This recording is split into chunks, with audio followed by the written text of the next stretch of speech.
পরিস্থিতি। আসানসোলের জামুরিয়ায় পরাশিয়ায় উত্তেজনা, ট্রাক্টর আটক করে বাজেয়াপ্ত করে নিয়ে যায় পুলিশ। একেবারে ধুমধুমার পরিস্থিতি আসানসোলে।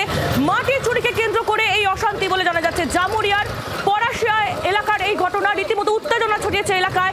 ট্রাক্টর আটক করে বাজেয়াপ্ত করেছে পুলিশ।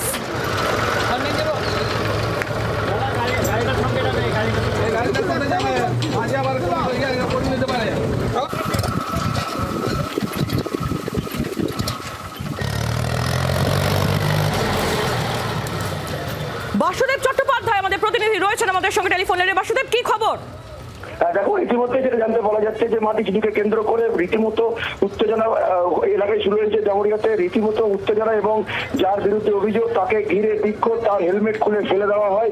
বেশ কয়েকজন এলাকার সাধারণ বাসিন্দা যারা ছিল তারা এই বিক্ষোভ দেখায় এবং ঘটনাস্থলের সঙ্গে সঙ্গে পুলিশ পৌঁছায়। যেটা জানতে পারা যাচ্ছে যে ওই এলাকাতে প্রচুর পরিমাণে গাছ ও মাটি কেটে রীতিমতো পাচার করছিল ইট ভাটা যারা ইট ভাটা চালায় আসানসোলের জামুরিয়া এলাকাতে।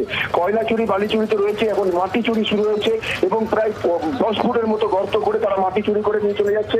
এবং আজকে হঠাৎ করে দেখতে পাওয়ার পরেই যে মাটি চুরির যা ট্রাক্টরটা পুলিশ বাজেয়াপ্ত করেছিল স্থানীয় বাসিন্দাদের সহযোগিতায়, সেই ট্রাক্টরের মালিক যে ঘটনাস্থলে গেলে তাকে ঘিরে বিক্ষোভ শুরু হয়, তার হেলমেট খুলে ফেলে দেয় এবং তারপরেই দেখা যায় যে বিক্ষোভ শুরু হয়। পুলিশ পুরো পরিস্থিতিটা নিয়ন্ত্রণ করেছে।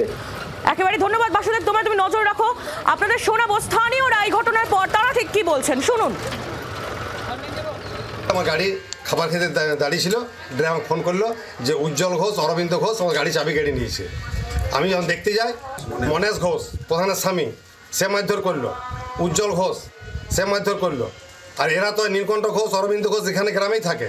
আমার গাড়ির মোটরসাইকেল চাবি কেটে দিল, এখন চাবিটাও দেয় নাই। আমার গাড়ি আছে, ভাটাতে মাটি চালায়, ইট চালায়। আর ভাটার মালিক কে কোথায় মাটি কাটছে আমার তো জানার দরকার নাই। মাটি চুরিকে কেন্দ্র করে ধুমধুমার এই পরিস্থিতি, জমির মালিক তার কি বক্তব্য শুনুন। দীর্ঘদিন ধরে আমাদের কল্যাণ ঘোষ এখানে মাটি চুরি করছে, গাছগুলো চুরি করছে, নানা রকম গাছগুলো কেটে নিয়েছে, মাটি দীর্ঘদিন ধরে নিচ্ছে। নেওয়ার ফলে আমাদের জমিগুলোকে খারাপ করে দিচ্ছে, চাষযোগ্য জমি। অন্যায়ভাবে আমরা বলতে গেলাম তো আমাদেরকে মারতে চলে আসছে দলবল নিয়ে এসে।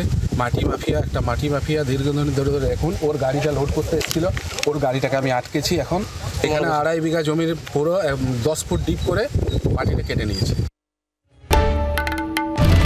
বাংলার আওয়াজ, বাঙালির আবেগ, জি 24 ঘন্টা।